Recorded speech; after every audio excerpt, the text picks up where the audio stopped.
Sebelum kedatangan Islam, kebanyakan masyarakat di Asia Tenggara menganut agama Hindu dan Buddha.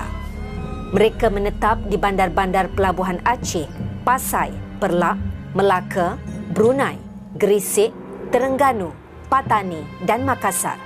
Terdapat teori-teori kedatangan Islam ke Asia Tenggara, iaitu teori dan bukti Islam datang dari semenanjung tanah Arab, teori dan bukti Islam datang dari China, dan teori dan bukti Islam datang dari India.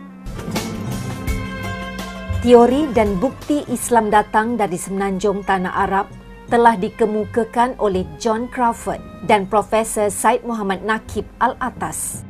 Menurut John Crawford, Islam berkembang ke Asia Tenggara menerusi aktiviti para pedagang.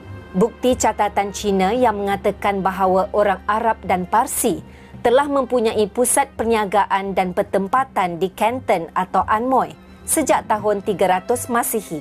Mereka berterusan berdagang setelah kemunculan Islam di Mekah pada abad ke-7 Masihi dan telah menguasai perdagangan laut dari pelabuhan Iskandariah di Mesir hingga ke China. John Crawford memperkuatkan teori dan bukti bahawa pedagang-pedagang Arab yang berdagang di China telah juga berdagang hingga ke Asia Tenggara dan singgah di pelabuhan utama Selat Melaka. Pedagang-pedagang ini turut menyebarkan agama Islam. Okey, sekarang kita lihat bagaimana Islam tu tersebar di kawasan Asia Tenggara. Cuba lihat peta ni, ya. Asia Tenggara dimulai oleh Melaka, kemudian tersebar ke kawasan-kawasan yang lain di kawasan Asia Tenggara. Nah, berdasarkan daripada fakta ini, dengan jelas menunjukkan bahawa kawasan Asia Tenggara ini telah berjaya diislamkan oleh pendakwah-pendakwah yang datang ke Asia Tenggara pada waktu itu. Kehidupan pedagang Arab di Asia Tenggara dapat dikenal pasti dengan wujudnya sebuah perkampungan Islam di Tashih di Sumatera Utara pada tahun 650 Masihi. Profesor Syed Muhammad Naqib Al-Atas berpendapat Islam di Asia Tenggara berasal dari semenanjung tanah Arab dengan bukti yang terdapat dalam karya kesusasteraan Hikayat Raja Pasai. Dalam hikayat ini diceritakan pendakwah pertama yang tiba di Pasai iaitu Syekh Ismail yang berketurunan Arab telah berjaya mengislamkan Raja Pasai iaitu Merah Silu. Raja Pasai menggunakan nama Islamnya iaitu Malikul Salih. Raja Patani, Piatu Nakpa pula diislamkan oleh Syekh Said. Profesor Syed Muhammad Naqib juga membuktikan bahawa tulisan Jawi dalam kesusasteraan Melayu diambil dari bahasa Arab. Kebudayaan Melayu juga banyak dipengaruhi atau diambil dari kebudayaan orang Arab, seperti amalan menghormati tetamu, muzik Melayu dabus dan tarian zapin. Dalam muzik Melayu, permainan dabus dan tarian zapin adalah dari teras kesenian Arab.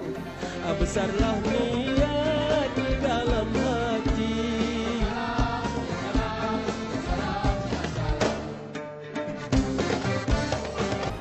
Saya memang nak sangat pergi melawat ke Guangzhou.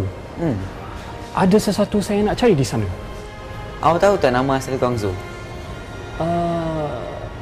Canton. Lebih awal dari itu.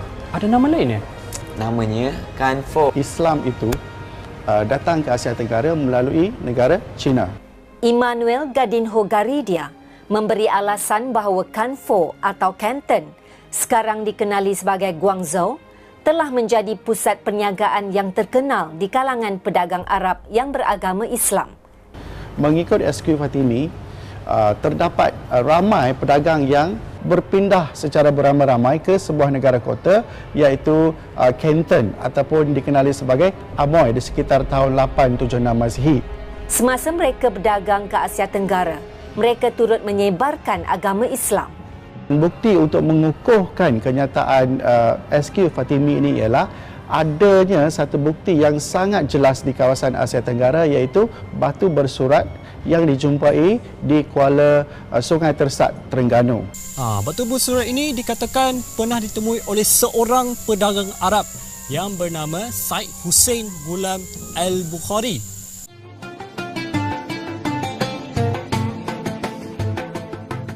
Dan inilah yang mengukuhkan lagi teori yang mengatakan bahawa Islam di Asia Tenggara itu datangnya dari China. Terdapatnya persamaan unsur seni bina di China dengan unsur seni bina pada masjid-masjid di Nusantara seperti Kelantan, Melaka dan Pulau Jawa.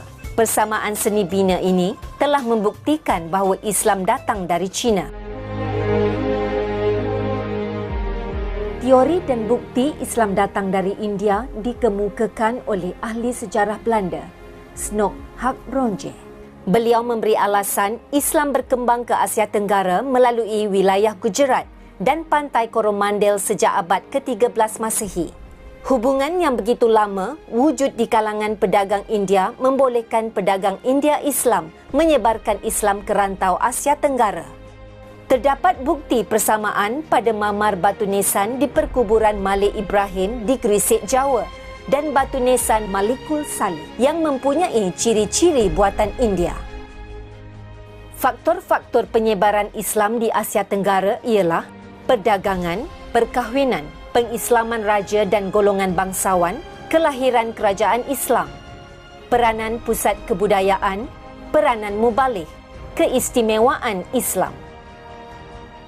Dan ini adalah salah satu contoh bagaimana Sultan Melaka telah berjaya diislamkan oleh pendakwah yang datang ke Melaka pada waktu itu. Islam juga turut tersebar melalui perkahwinan, sama ada perkahwinan diraja ataupun perkahwinan dengan antara pedagang dengan rakyat biasa.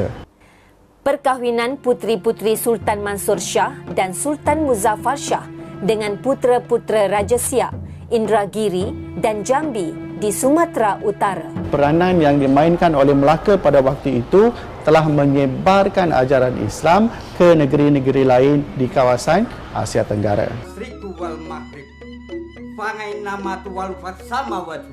Sifat berhemah dan lemah lembut di kalangan pedagang yang berdakwah telah membuka laluan mudah penyebaran Islam kepada kalangan masyarakat tempatan.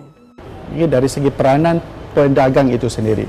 Bila mereka berdagang di Asia Tenggara, mereka berdagang sambil mendakwah. Hubungan perdagangan mereka sudah lama terjalin melalui pelabuhan utama di Asia Tenggara seperti pelabuhan di Selat Melaka, Teluk Siam, Indochina, Maluku, Makassar dan Laut Jawa. Di samping itu, mereka juga membawa pendakwah bersama mereka. Sifat mentaati raja dan golongan bangsawan terutamanya di kalangan masyarakat Melayu telah menjadi faktor penting penyebaran Islam. Apabila pengislaman Megat Iskandar Shah, maka dituruti oleh pembesar Melaka, keluarga diraja dan rakyat Melaka keseluruhannya. Kelahiran kerajaan Islam yang awal di Asia Tenggara ialah Perlak, Samudra Pasai, Melaka, Aceh, Damak, Mataram, Sulu dan Mindanao. Abad ke-15, Melaka menjadi pusat penyebaran Islam yang terkenal. Peranan Tun Perak, Bendahara Melaka, telah mendorong pengislaman wilayah yang dikuasai iaitu Aru, Rokan, Siak, Kampar dan Indragiri. Sebaik saja pengislaman, para ulama dihantar untuk mengajar agama Islam. Setelah menguasai Majapahit, Kerajaan Demak telah menyebarkan Islam ke seluruh Pulau Jawa. Aceh telah cuba menyekat pengaruh agama Kristian sewaktu Aceh menjadi pusat penyebaran Islam. Aceh dikenali sebagai Serambi Mekah. Kerajaan Melayu tua di Asia Tenggara iaitu Patani diislamkan pada tahun 1457 apabila rajanya Piatu Nakpa menganut Islam dan menggunakan nama Sultan Mahmud Shah. Penyebaran Islam di Patani berlaku sepenuhnya semasa pemerintahan Sultan Muzaffar Shah. Islam bertapak di Brunei sewaktu Brunei menjadi pusat perdagangan utama di Borneo. Melalui catatan Cina, Islam tiba di Brunei pada tahun 977 Masehi. Seorang pembesar Brunei bernama Pu Ali telah dihantar ke China. Peranan pusat kebudayaan menjadi penggerak penting dalam penyebaran Islam di Asia Tenggara. Perlak, Samudra Pasai, Riau dan Aceh yang mempunyai pusat kebudayaan telah menjadi pusat penterjemahan kitab Arab ke bahasa Melayu. Kitab Al-Dur Al-Manzum telah dikirimkan oleh Sultan Mansur Shah kepada ulama Pasai untuk diterjemahkan. Kitab-kitab terjemahan Arab yang terkenal lahir di zaman kemuncak keagungan Kerajaan Melayu Melaka, iaitu Hikayat Muhammad Ali Hanafiah, Hikayat Amir Hamzah dan Hikayat Nabi Bercukur. Di Aceh, lahir kitab Bustanus Salatin yang hebat, mengisahkan sesebuah kerajaan, istana kota dan taman-taman. Zaman kegemilangan Kerajaan Pelabuhan Johor Riau menghasilkan karya kesusasteraan yang hebat, iaitu Tuhfat Al-Nafis dan Peringatan Sejarah Johor. Peranan Muballigh telah menyebabkan Islam tersebar secara langsung. Pendakwah awal iaitu Syekh Ismail dan Fakir Muhammad yang datang ke Asia Tenggara khusus untuk berdakwah. Di Pasai, terkenal dengan pendakwah ahli sufi Syarif Amil Said Al-Shirazi dan Tajuddin Al-Asfahani. Di Melaka, terdapat pendakwah Syekh Abdul Aziz, Maulana Abu Bakar dan Maulana Yusuf. Di Aceh, kaedah pondok atau pesantren telah menjadi institusi pendidikan agama yang penting. Ulama hebat yang terkenal ialah Syamsuddin Al-Sumaterani, Hamzah Al-Fansuri dan Abdul Rauf Singkil. Ulama dan pendakwah terkenal Wali Songo telah berjaya menjadikan Demak sebagai pusat pergerakan dakwah Islamiah. Keistimewaan Islam yang berkonsep Tuhan Yang Maha Esa atau Tauhid, keadilan, hak individu, kehidupan yang harmoni, menyanjung akhlak mulia dan menganjurkan kebahagiaan dunia dan akhirat telah menyebabkan Islam tersebar luas di Asia Tenggara. Sekarang kita lihat bandingkan antara hubungan raja dengan rakyat zaman dahulu dengan sekarang. Adakah masih sama ataupun berlainan pada masa kini? Tu kan soalan kertas 3 tu. Yes, good. Kami dah tahu ya, cikgu. So, kalau dah tahu, apa antara jawapan? Apa bandingan yang awak lihat dari sekarang? Dulu awak dah belajar, sekarang awak lihat sendiri. Apa bandingan, bezaan dia? Cikgu nak kamu jawab ke? Kalau boleh. Alamak cikgu, bagi masa lah cikgu. Okey, Bagi kita masa bagi fikir. Right. So awak fikirkan, sebab soalan kebat itu sangat penting untuk menjawab.